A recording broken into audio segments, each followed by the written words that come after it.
nongeye kubasuhuza mwahisemo kubana natwe kuri YouTube channel amategeko muri sosiyete cyangwa se AMS, aho tugiye kujya tubafasha gusobanukirwa ibijyanye n'amategeko y'u Rwanda kugira ngo mubashe kuba mwayagiraho ubumenyi butandukanye kandi mu buryo buboroheye nta kiguzi.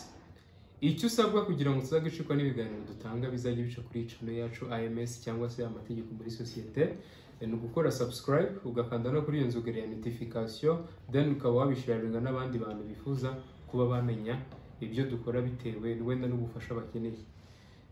Uyu munsi nabateguriye topic nziza cyane iri so interested nyuma y'ubushakashatsi mazemo iminsi.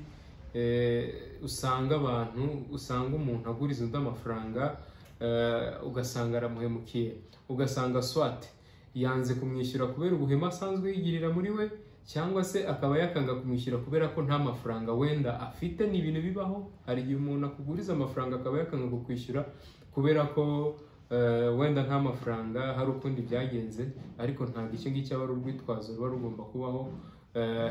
Cyangwa se ugasanga undi muntu yanze kwishyura undi kubera ko aba agira ngo amusiragize, aba yacuruza y'amafaranga yagujijwe, undi ari mu bihombo. Ushobora kwanga gufasha undi muntu, hari igihe umuntu ashobora kwanga gufasha undi muntu se cyangwa akanga kumuguriza amafaranga kubera gutinya ngo uyu muntu ashobora kuzanyambura, kandi buriya mu buzima nta muntu n'umwe wigira, tuberaho kugira ngo dufashanye.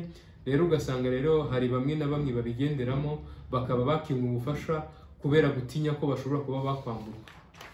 Akaba ari nayo mpamvu nabateguriye iyi topic ivuga ku buryo butatu bwonyine bwizewe wakoresha kugira ngo ugufitiye umwenda cyangwa ugufitiye ideni akwishyure neza ku gihe mutiriwe mujya mu manza. Nk'uko mubizi abantu benshi batinya imanza, ariko n'ubundi birumvikana kandi bifite hazo. Impanza zirahenda cyane kandi zigutwara igihe, zikagutwara n'umwanya. Twongere rero mu kanya nkubwira uburyo butatu bwonyine wakoresha kugira ngo ugufitiye umwenda abashe kukwishyura neza kandi ku gihe mutiriwe mujya mu manza.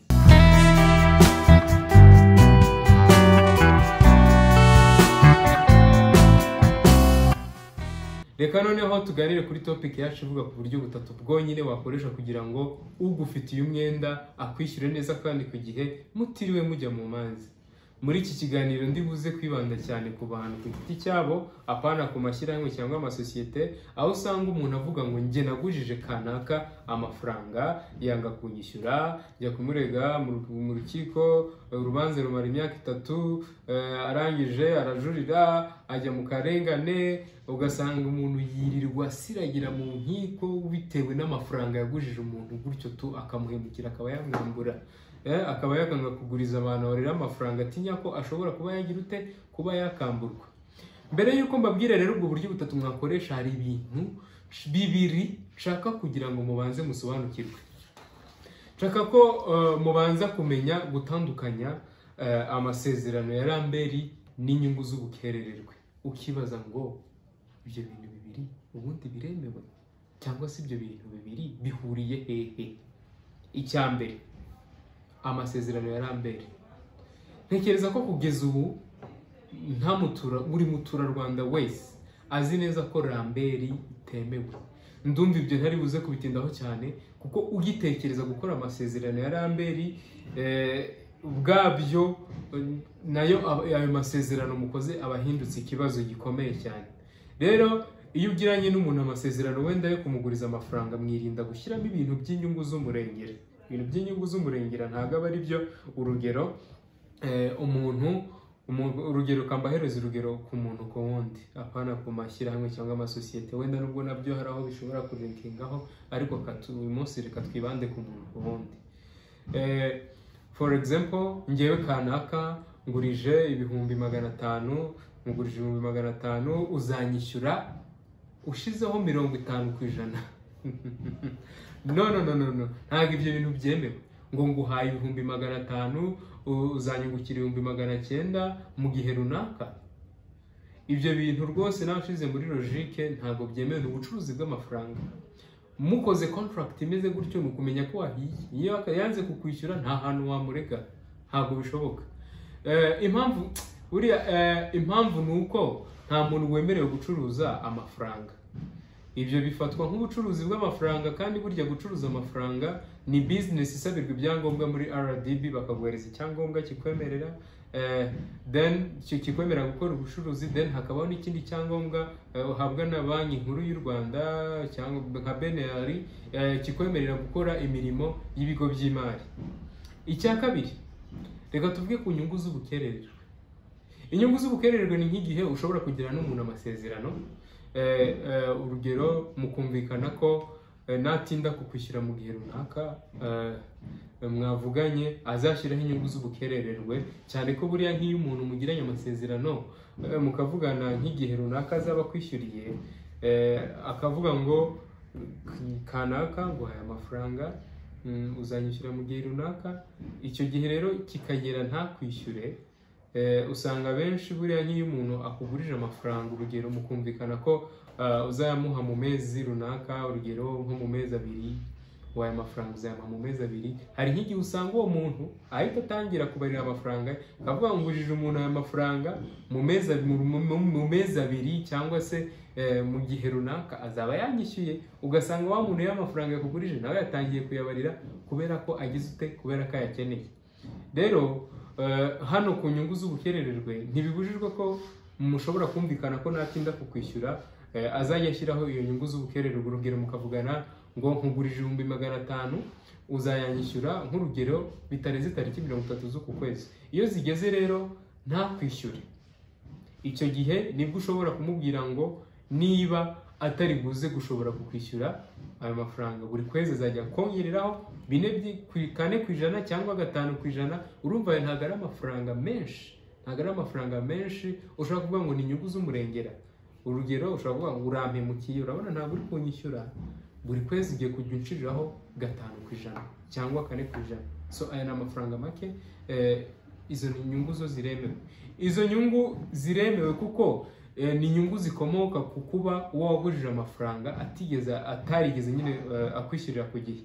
Ibyo nanone ntibivugwa mu magambo, buriya ni ibintu mwandika muri contract mwagiranye, mukaba mwabidraftinga mukavuga ngo nkuguhaye amafaranga iki gihe runaka nikigera ntunyishyure, ubwo uzajya ubigenza gutya, buri kwezi uzajya wongeraho dependingly, biterwa namwe. Izo nyungu ze ziremewe cyane pe, ziremewe. Bitandukanye na Rambere kuko ho ni nko gucuruza amafaranga, aho ushobora kuvuga ngo urugero nk'umuntu muhaye miliyoni 1 cyangwa miliyoni 10 azayikwishyura mu gihe cy'amezi 6, ukabarangiza ukamubwira rero kubera umugujije buri kwezi azajya kumubikira 40% by'amafaranga wamuhaye. Izo ni inyungu z'umurengera pe, izo ni inyungu z'umurengera, izo ni inyungu zitemewe pe. Ariko ku nyungu z'ubukerererwe ho biremewe, umuntu ashobora nko kugutenguha mukaba mwakumvikana azajya gushyiraho 4% gutyo biterwa namwe. Tudatinze reka nkubwire bwa buryo butatu rero bwonyine bwizewe wakoresha kugira ngo ukubereyemo umwenda akwishyure neza kandi akwishyure ku gihe mutiriwe mujya mu manza. Icya mbere, kubanza kumenya ubushobozi bw'uwo ugurije amafaranga. Impamvu ari iki kintu mbereyeho nuko burya ni ikintu cya mbere wakagombye kubureberaho mbere yuko uguriza umuntu amafaranga, kuko ushobora nko kumuguriza amafaranga urugero nka miliyoni 10 akazakwambura kandi ubizi neza ko nta mutungo afite, nta kintu afite, icyo gihe uririmba urw'ubonye. Rero biba byiza iyo ugujije nk'umuntu amafaranga, for example niba nguhaye 200,000 ukavuga muhaye 200,000, hari ahantu afite inka, tamugurije natanyishyura kariya gaka nshobora kuzagakuramo inyungu runaka. Gutyo niko bikora. Uba ugomba kubanza ukamenya ubushobozi bw'uwo ugiye guhereza amafaranga. Icyo ni icya mbere. Icya kabiri ni ugukora amasezerano asobanutse. Iki kintu cy'amasezerano asobanutse rwose reka nkisobanure neza. Mu gihe mugiye gukorana amasezerano yo kugurizanya amafaranga, byaba byiza ayo masezerano y'inguzanyo muyakorewe n'umunyamategeko, kubera ko umunyamategeko azi uburyo ashobora guteguramo ayo masezerano. Umunyamategeko azi uburyo, azi ibintu abantu bashobora kuba bagonganiraho mu masezerano, ko buriya bafite experience z'ibintu bitandukanye. rero ashobora kubategurira ayo masezerano mu buryo bwiza kandi bwiza bitandukanye, nk'uko wowe ushobora kuza mukaba mwategura za nyandiko zanyu zisanzwe abantu bikorera ku giti cyabo. Urugero, ngewe kanaka ndemera ko nyira kanaka angurije amafaranga nkaba nzayamuha bitarenze wenda urugero kuwa kane, ndemera ko nindamuka ntayamuhaye cyangwa se nindamuka ndengeje itariki twavuganyeho bizangendekera gutya. No, wapi, ayo ntabwo ari amasezerano. Nta muntu n'umwe utabyikorera rwose ibintu nk'ibyo ngibyo, ariko hari uburyo umunyamategeko ashobora kuba yagufasha gukora amasezerano meza kandi yizewe, kandi kugira ngo ahabwe agaciro ka mena. Akenshi iyo abantu bikoreye amasezerano ku giti cyabo, umwe ntiyishyure undi birangira bimujyanye mu nkiko ugasanga bibaye ibibazo. Ikintu cya gatatu cy'ingenzi nshaka kugira ngo mwese mwumve neza, navuga ko ari n'ikintu nyamukuru. Buriya ayo masezerano agomba gusinyirwa imbere ya noteri. Hano ushobora guhitamo, kuko burya mu Rwanda tugira ba noteri ba leta, ba noteri bigenga, kenshi bakunda kwita ba noteri prive, nk'uko biteganywa n'ingingo ya 3 y'itegeko 13 bis akarongo 2014, itegeko ryo kuwa 21 z'ukwa 5 2014, ni itegeko rigenga umurimo w'ubunoteri. Ushobora kwibaza ngo kubera iki kujyana amasezerano kwa noteri, kandi izo nzira zose n'iziki buriya? Okay, ikiza cyo gukora amasezerano kwa noteri, burya icya mbere nuko noteri ni umuhamya wizewe, cyane ko aba yarabiherewe ububasha n'itegeko.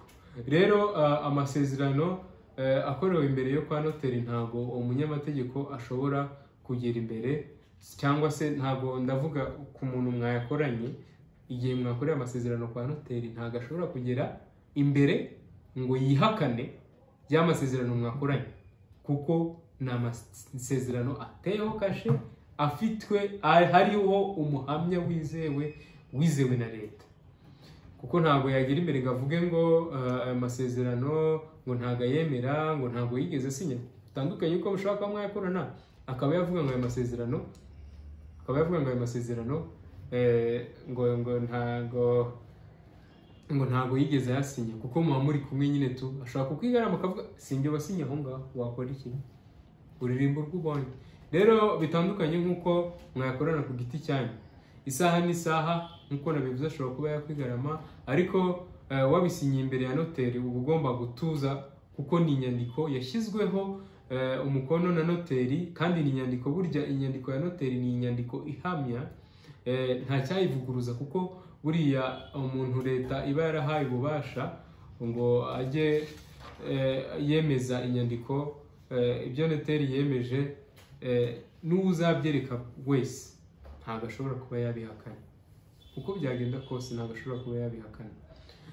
Swati yaba umucamanza, umuhesha w'inkiko n'abandi bazabifata nk'ukuri 100%, kuko nyine bazabifata nk'ukuri 100% ko uwo muntu yasinye kandi aba amasezerano agize ute afite agaciro. Swati umunoteri yemeza ukuri impamo kw'amasezerano, itegeko risaba ko agomba kuba mpamo mu gihe yakorwaga. Iyo impande zagiranye urugero zagiranye amasezerano zibisabye, amasezerano ashobora kwemezwa ko ari impamo n'umunoteri kabone n'itegeko ritabiteganya.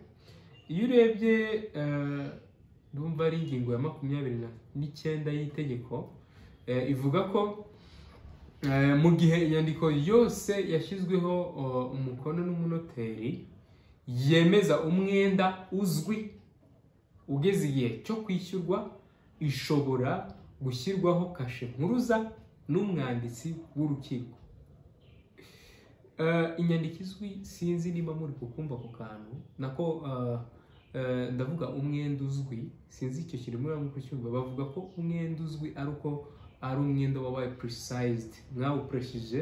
For example, nko muri contract yanyu mukaba mwakandika ngo ngewe Patrick ngujije Cedric mugurije 1,000,000, urumva ni umwenda uzwi nyine uri precised, uranditswe, urazwi. Icyo gihe iyo itariki mwasezeranye yo kwishyura zigeze ntakwishyure, aho kugira ngo ujye kwirirwa ujya gusiragira mu rukiko ngo uri kujya kumurega, mujya mu manza, icyo gihe ufata ya contract cyangwa se ufata y'amasezerano mwagiranye ukayajyana ku rukiko, bitewe n'urukiko rufitiye ububasha. Nanone biterwa na contract, zabakorera ikiganiro gisobanura ububasha bw'inkiko, ibirego bijya mu rukiko rw'ibanze, ibirego bijya mu rukiko rwisumbuye, ibirego bijya mu rukiko rw'ikirenga. Nzabakorera ikiganiro kibisobanura byose neza. Ariko icyo gihe ufata ya nyandiko mwagiranye ukayijyana ku rukiko, ukayijyanira umwanditsi w'urukiko, nawe akaba yayijyanira perezida w'urukiko, akayinyuzamo amaso ashingiye ku tegeko, ayinyuzamo amaso ashingiye ku tegeko, akaba yategeka umwanditsi w'urukiko guteraho kashe mpuruza. Bakimara iyo bakimara gufata kashe bakavuga ngo bateyeho kashe mpuruza, diri birangiye, uhita ujyanira urwo rupapuro, iyo contract itijyanira umuhesha w'inkiko, nawe agatangira gahunda yo kurangiza ayo masezerano, kuko iba yanditseho donc nyine aba ari inyandiko mpesha.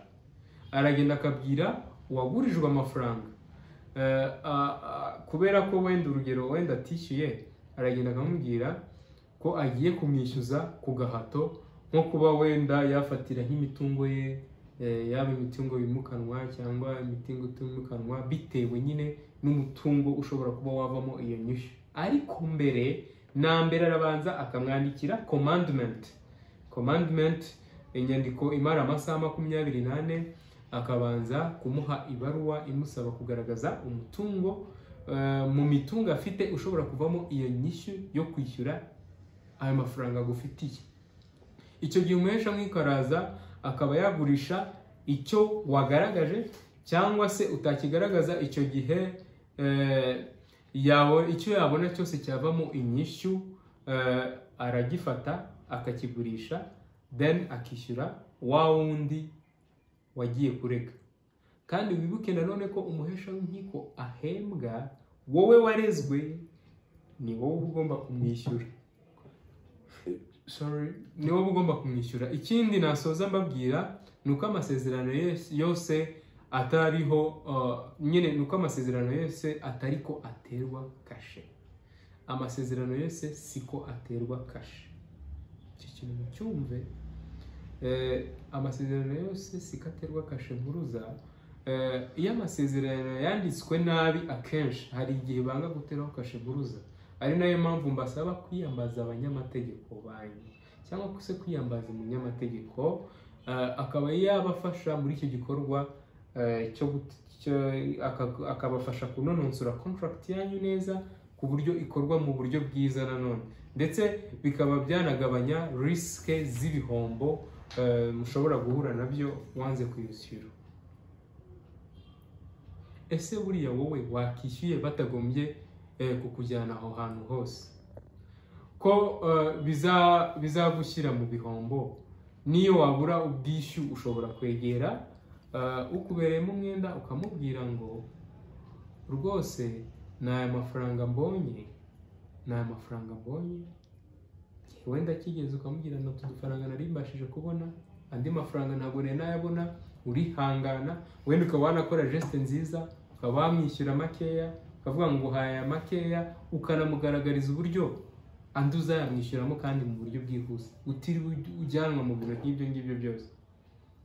Kari ibintu byo kuguteza ibihombo, bakagurisha ibintu byawe, ukishyura umuhesha w'inkiko n'ibindi byinshi bitandukanye. Rero nawe wagurije mugenzi wawe amafaranga, nakubwira ko kuguriza umuntu amafaranga bitabujijwe kandi n'igikorwa cyiza, kandi na risque zirimo ushobora kuzigabanya kugira ngo bikorohere kuba wamwishyuza utiriwe wajya gusiragira mu nkiko, kuko buriya hari igihe yagutenguha. Ugomba gukoresha buriya buryo butatu nakubwiye kugira ngo utazagwa muri risque. Ntabwo ari ngombwa kwirirwa gufatira imitungo ye, ntabwo ibyo ngibyo aba ari ngombwa. Wakoresheje buriya buryo butatu nakubwiye, ntabwo wakwirirwa uvuga ngo ngo muri contract banza unzanire icyangombwa cyawe. No, ntabwo aba ari ngombwa. Wabikoze neza kuriya ibintu byakikora kandi byakunda. Reka nongere mbashimire mwe mwabanye natwe muri iki kiganiro cy'uyu munsi, nanabateguza ko hari ikindi kiganiro ndi kubategurira cy'ubutaha kivuga ku mpamvu zirindwi, 7 reasons, impamvu zirindwi ziteganywa n'amategeko zishobora gutuma wamburwa uburenganzira bwo kuzungura mu buryo utazi. Iki kiganiro ni cyiza cyane, maze igihe kinini gitegura, wenda nubwo ntarakirangiza neza, ariko ni ikiganiro cyiza gishobora kubafasha, kivuga ku mpamvu zirindwi zishobora gutuma umuntu yamburwa uburenganzira bwo kuzungura mu buryo atazi.